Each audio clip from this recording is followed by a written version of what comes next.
মায়াবী ভ্রমণের ক্ষতের উপর পবিত্র মাটি আর পুষ্পগন্ধা ফুলের রসের প্রলেপ লাগাতে হবে।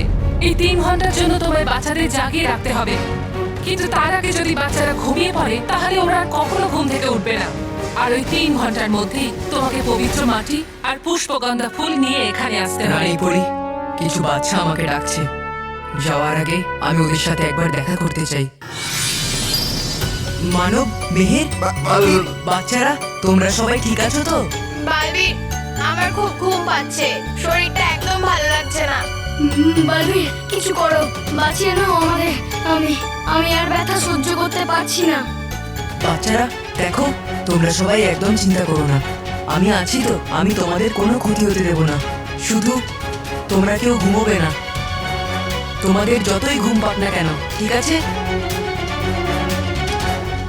ঠিক আছে। বালবীর, বাচ্চাদের শরীর খুব খারাপ হয়ে পড়ছে বালবীর, আর ডাক্তারবাবু বলছে যে এদের চিকিৎসা ওনার হাতের বাইরে। স্যার, ডাক্তারবাবু ঠিক বলছেন, এই বাচ্চাদেরকে মায়াবী ভ্রমর কামড়েছে, আর সেই জন্য বাচ্চাদেরকে ঠিক করে তোলা এই পৃথিবীর কোনো ওষুধ বা কোনো চিকিৎসকের পক্ষে সম্ভব নয়। তাহলে বালবি, মানব, মেহের আর বাকি সব বাচ্চারা ঠিক হবে কি করে? সোনালি, মানব, মেহের আর বাকি বাচ্চাদের ঠিক করার উপায় আমি পেয়ে গেছি। ব্যাস, শুধু আমি একটু সময় চাই। কিন্তু বালবীর, এদের বাবা মাদের তো একবার অবশ্যই খবর দেওয়া উচিত নাকি? না না স্যার, আপনি বাচ্চাদের মা বাবাকে এদের ব্যাপারে কিচ্ছু বলবেন না, না হলে ওনারা এসব শুনে খুব চিন্তিত হয়ে পড়বেন। হ্যাঁ, বাচ্চাদেরকে ঠিক করার দায়িত্ব আমি নিলাম স্যার। শুধু আমায় 3টে ঘন্টা সময় দিন। হ্যাঁ, ঠিক আছে বালবীর। ধন্যবাদ স্যার। বাচ্চারা, আমি তোমাদেরকে একটা কথা বলতে চাই। আমি এখান থেকে যাওয়ার পর কয়েকজন এখানে তোমাদেরকে আনন্দ দিতে আসবে, যাতে তোমরা কেউ ঘুমিয়ে না পড়ো, কারণ আমি ফিরে আসা অবধি তোমাদের জেগে থাকাটা খুবই প্রয়োজন।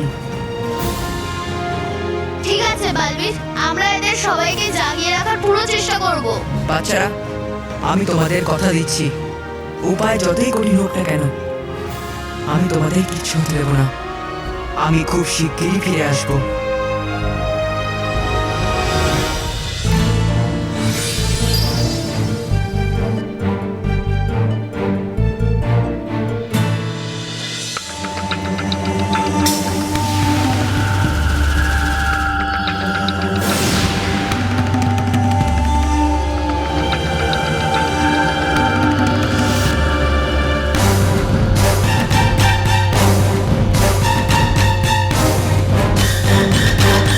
পরিভয়ঙ্কর করবেন আপনি কতগুলো মায়াবী ভ্রমণ সক্রিয়?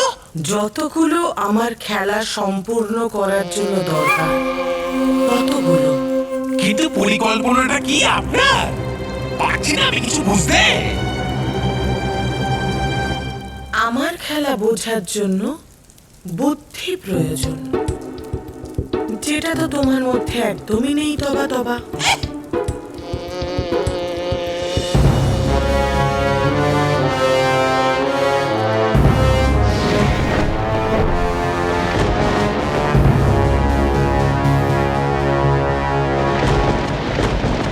ভয়ঙ্কর পরি, ভয়ঙ্কর পরি।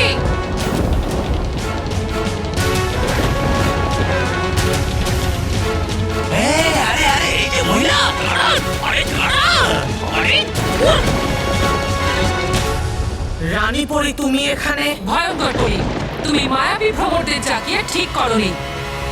এখন আমরা ওগুলোর সাথে সাথে তোমাকেও ধ্বংস করে দেব।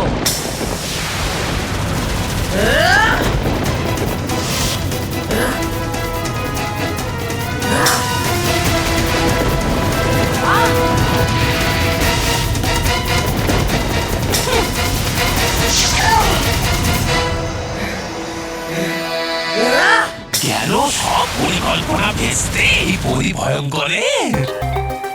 লুকিয়ে পড় তুই, তবা তবা, না হলে এই পুরীরা এই পরিভয়ঙ্করের সাথে সাথে দেবে তোকেও শেষ করে। পালা তবা তবা, পালা।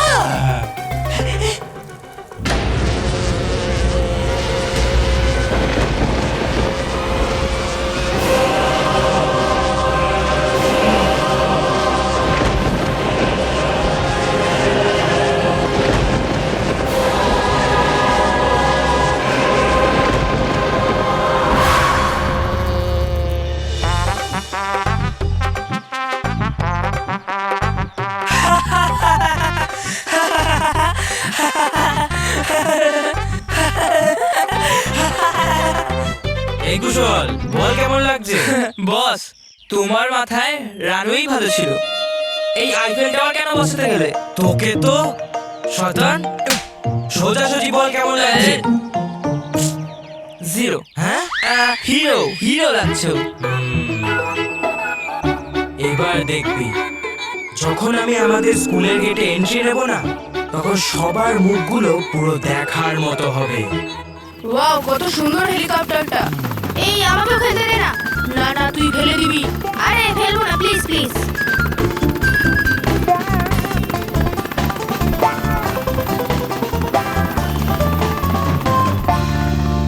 নালা খানি জল দিয়ে মাথা ধোয়নি, নালা খানি জল দিয়ে মাথা ধোয়নি। তোকে তো বদমাইশ। দেখ সবার চুল এতটা থাকে, আমার এত অবধি, এত স্টাইল লেগেছিস আমার। বাহ মন্টু বাহ, কি দারুণ দেখতে লাগছে তোকে, একদম কার্টুন। দাঁড়া, এখনই এটা তোর পেটে ঢুকিয়ে দিচ্ছি, মরে যাবি এখানেই তুই। আরে হেলিকপ্টারটা পড়ে যাচ্ছে, রিমোটটা দে এদিকে। না দেব না।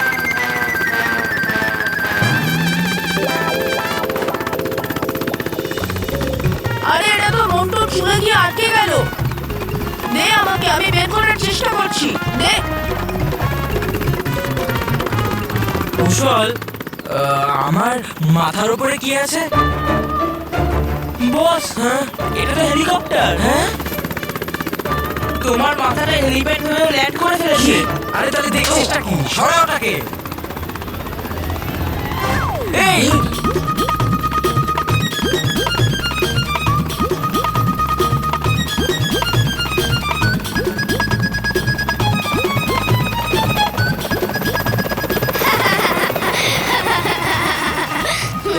চুপ, যাবি তোরা? নালা খানি জল দিয়ে মাথা ধোয়নি, নালা খানি জল দিয়ে মাথা ধোয়নি। হা হা হা হা। আর একটা কথা বললে না তোকেও মারবো। বস, তোমার টাওয়ার গেল আর এয়ারপোর্টের রানওয়ে, মানে না মাথা ফিরে পেলে। মানে বস, তুমি এবার স্কুলে এন্ট্রি কি করে নেবে? কুশল, মন্টু দ্য গ্রেটেস্ট লেখানি কখনো হেরে যায় না। এবার তুই শুধু দেখ আমি কি কি করি।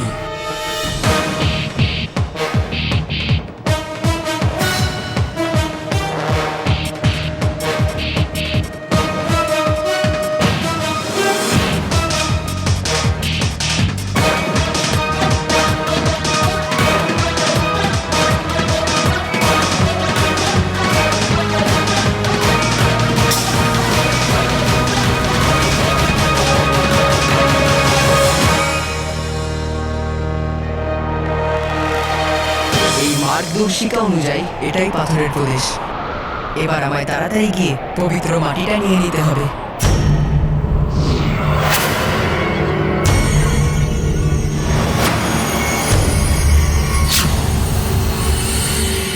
আরে এখানে তো চারিদিকে উঁচু পাথর রয়েছে, আমি এবার এগোবো কি করে?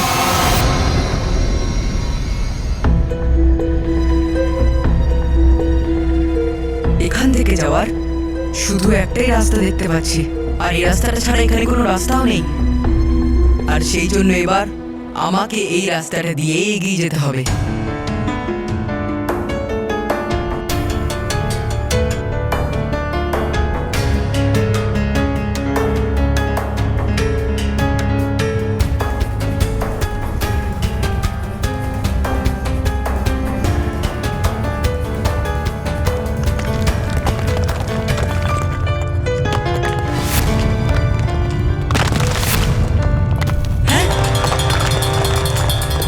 এসব কি হচ্ছে?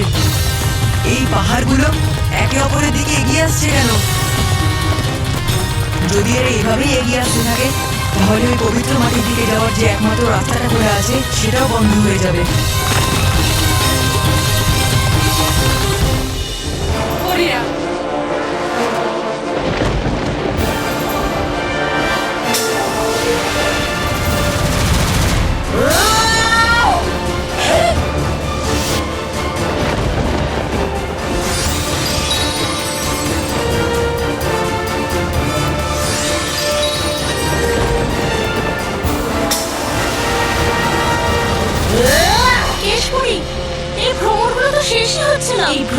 তাড়াতাড়ি শেষ হবে না। পরীরা, সবার প্রথমে আমাদের সেই মায়াবী ফুলকে খুঁজে বার করতে হবে যেখান থেকে এই ভ্রমর বেরিয়ে আসছে। যতক্ষণ আমরা সেই মায়াবী ফুলকে নষ্ট করতে পারছি ততক্ষণ এই ভ্রমরকে আমরা শেষ করতে পারবো না। কিন্তু কি জানি ভয়ঙ্কর পরী সেই মায়াবী ফুলকে কোথায় লুকিয়ে রেখেছে। চলুন কেশ করি, এই কথা নিয়ে রানীপুরে গিয়ে জিজ্ঞেস করা যাক। হ্যাঁ, চলো। রানীপুরি, আমার মনে হয় মায়াবী ফুলের ব্যাপারে আমাদের শুধু ভয়ঙ্কর পরী বলতে পারবে। বিদ্যুৎ পরী, আর এর উত্তর আমাদের ওই ভয়ঙ্কর পরীই দেবে।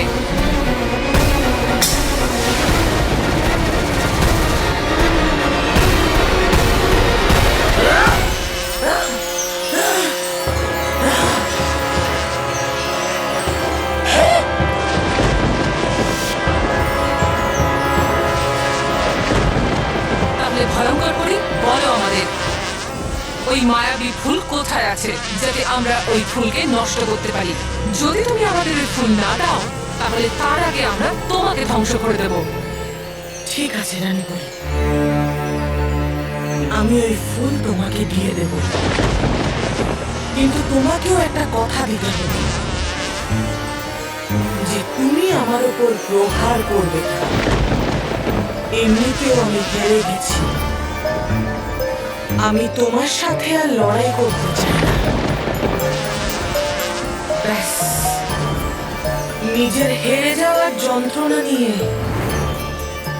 একা এই ভয়ানক লোকে থেকে সারাটা জীবন কাটাতে চাই। ঠিক আছে ভয়ঙ্কর পরী, আমি বাচ্চাদের ভালোর জন্য আজ তোমায় ক্ষমা করছি। হ্যাঁ, এবার একটাই রাস্তা আছে, আমায় এটাকে উড়েই পার হতে হবে। আরে আমি উঠতে পারছি না কেন?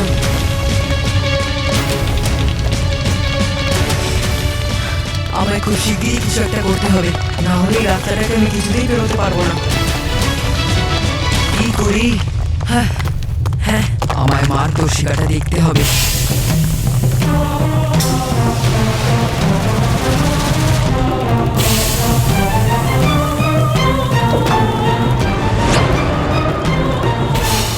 ওরা এখানে নিষেধ, তার মানে আমি এখানে উঠতে পারবো না। কিন্তু আমার জাদু এখানে কাজ করছে। এবার আমি কি করি? এই পাহাড়গুলো তো একে অপরের দিকে এগিয়ে আসছে, আমায় খুব শিগগিরই কিছু একটা করতে হবে। কি এবার আমায় দৌড়েই এই রাস্তাটা পেরোতে হবে, কিন্তু আমি তাড়াতাড়ি যদি এটাকে পেরোতে না পারি তাহলে আমি ওই পাহাড়ের মাঝখানে না, এরকম হবে না। বাচ্চাদের প্রাণ রক্ষা করার জন্য আমায় এই বিপদের সম্মুখীন হতেই হবে।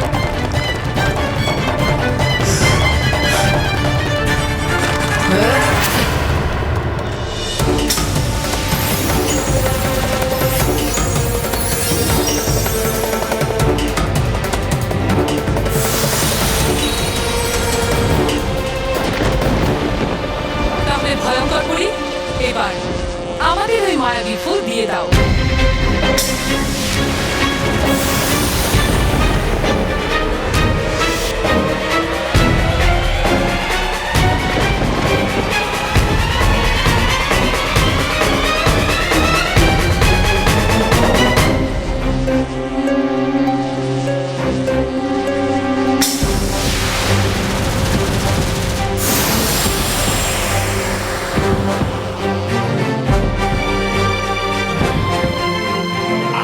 হচ্ছেটা কি এসব?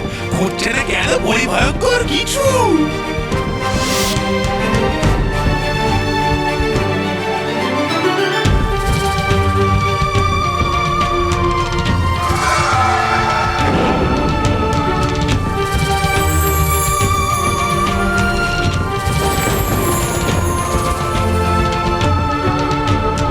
রানীপুরি, এই মায়াবী ফুল নষ্ট হওয়ার সাথে সাথে পৃথিবীলোকের মায়াবী ভ্রমণও হয়তো এতক্ষণে নষ্ট হয়ে গেছে।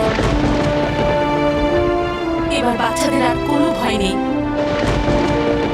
না কেশপুরি, যে বাচ্চাদেরকে ভ্রমর হুল ফুটিয়ে দিয়েছে সেই বাচ্চাদের এখনো বিপদ কাটেনি। ভয় পরী, এই চিন্তা তুমি করো না। বালবীর ফিরে এলেই এর উপশম হয়ে যাবে। আর ভয়ঙ্কর পরি, তুমি এই কথাটা মনে রেখো, আর যদি তুমি বাচ্চাদের আঘাত করার চেষ্টা করো তাহলে আমরা তোমায় ছাড়বো না। চলো পরীরা।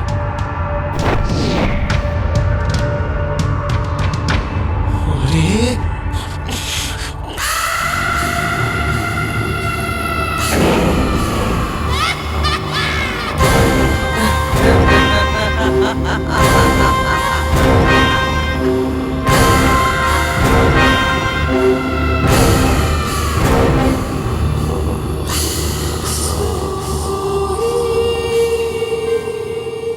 মেহের, মেহের ওঠ, ঘুমাস না।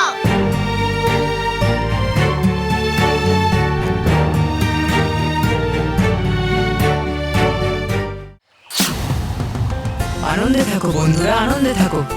আরে বন্ধুরা, আমি জানি যে আমার মতোই তোমরা সবাইও খুবই উৎসাহী এটা জানার জন্য যে কে সেই দ্বিতীয় বাচ্চা যাকে আমিও বালবীর সম্মান সমারোহের জন্য বেছে নেওয়া হয়েছে। তাহলে আর দেরি কিসে, এসো বলছি আমি যে কে সেই বাচ্চা। আর সেই বাচ্চার নাম হলো আয়ুষ রাজেশ কুমার থারিয়া, যে থাকে গুজরাটের আনন্দে। বন্ধুরা, আয়ুষ আমাদেরকে লিখে বলেছে যে সে প্রত্যেক 26শে জানুয়ারি আর 15ই আগস্টের পরের দিন ভারতের যে জাতীয় পতাকা সেটাকে মাটিতে পড়ে থাকতে দেখতে পায় বা লোকেদের থেকে হয়তো ভুল করে পড়ে যায়, সেগুলোকে উঠিয়ে নিজের কাছে জড়ো করে রেখে দেয়, ওগুলোর খেয়াল রাখে। খুব ভালো আয়ুষ। আর বন্ধুরা, আয়ুষের থেকে আমাদের এটা শেখা দরকার যে আমাদেরকেও জাতীয় পতাকাকে সম্মান দেওয়া উচিত। আর আমরাও যদি কোথাও জাতীয় পতাকা পড়ে থাকতে দেখি তাহলে সেটাকে তুলে ঠিক জায়গায় রেখে দেওয়া উচিত। আয়ুষ, তুমিও বালবীর সমান সম্মান সমারোহে সম্মানিত হওয়ার জন্য পরিলোকে আসছো। তাহলে বন্ধুরা, আর দেরি কিসের, তাড়াতাড়ি যাওয়া যাক আয়ুষের কাছে ওর সাথে দেখা করার জন্য আর ওকে এই খুশির খবরটা দেওয়ার জন্য।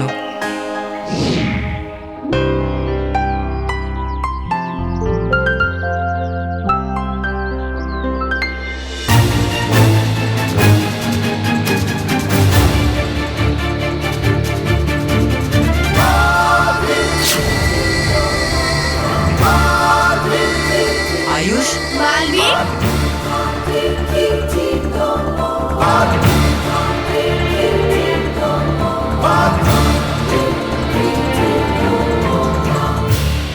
আনন্দে থাকো আয়ুষ, আনন্দে থাকো। আনন্দে থাকো বালবীর, আনন্দে থাকো। আমার তো বিশ্বাসই হচ্ছে না যে তুমি এখানে আমার সাথে দেখা করতে এসেছো। হ্যাঁ আয়ুষ, আমি এখানে শুধু তোমার সাথেই দেখা করতে এসেছি। ওয়াও, বাবা বালবীর আমার সাথে দেখা করতে এসেছে।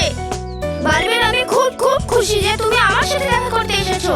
হ্যাঁ আয়ুষ, আমিও অনেক খুশি হয়েছি তোমার সাথে দেখা করে। আর তার সাথে আমি তোমার জন্য একটা অনেক বড় খুশির খবর নিয়ে এসেছি। অনেক বড় খুশির খবর। আয়ুষ, তুমি তো জানো নিশ্চয়ই যে আমিও বালবীর সমান সম্মান সমারোহের জন্য 5 জন বাচ্চাদের বেছে নিচ্ছি। আর তার মধ্যে আমরা তোমার চিঠিও পড়েছি। আর তোমার চিঠি পড়ে আমি আর রানী পরি খুব খুশি হয়েছি। আর তাই জন্য আমরা তোমায় আমিও বালবীর সমান সম্মান সমারোহের দ্বিতীয় বিজয়ী ঘোষণা করেছি। Wow, yes, thank you Balbir, thank you. Wow, বাবা, আমি এবার পরিলোক যাব আর রানী পরি এবং সব পরিদের সাথে দেখা করব। হ্যাঁ আয়ুষ,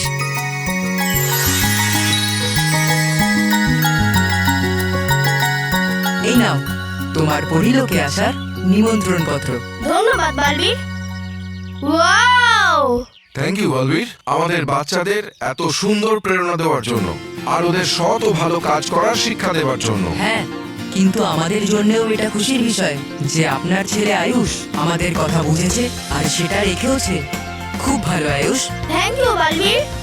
তাহলে বাচ্চারা, দেখলে তো তোমরা যে কিভাবে আয়ুষ এত ভালো কাজ করলো আর ও হলো আমাদের আমিও বালবীর সমান সম্মান সমারোহের দ্বিতীয় বিজয়ী। কিন্তু বাচ্চারা, তোমরা সবাই একদম কোনো চিন্তা করো না, কারণ এখনো 3 জন বাচ্চাকে বেছে নেওয়া বাকি রয়েছে যে আমিও বালবীর সম্মান সমারোহেতে পরিলোকে আসবে আর তাদের সম্মানিত করা হবে। হতে পারে সেই বাচ্চা হলো তুমি নাকি তুমি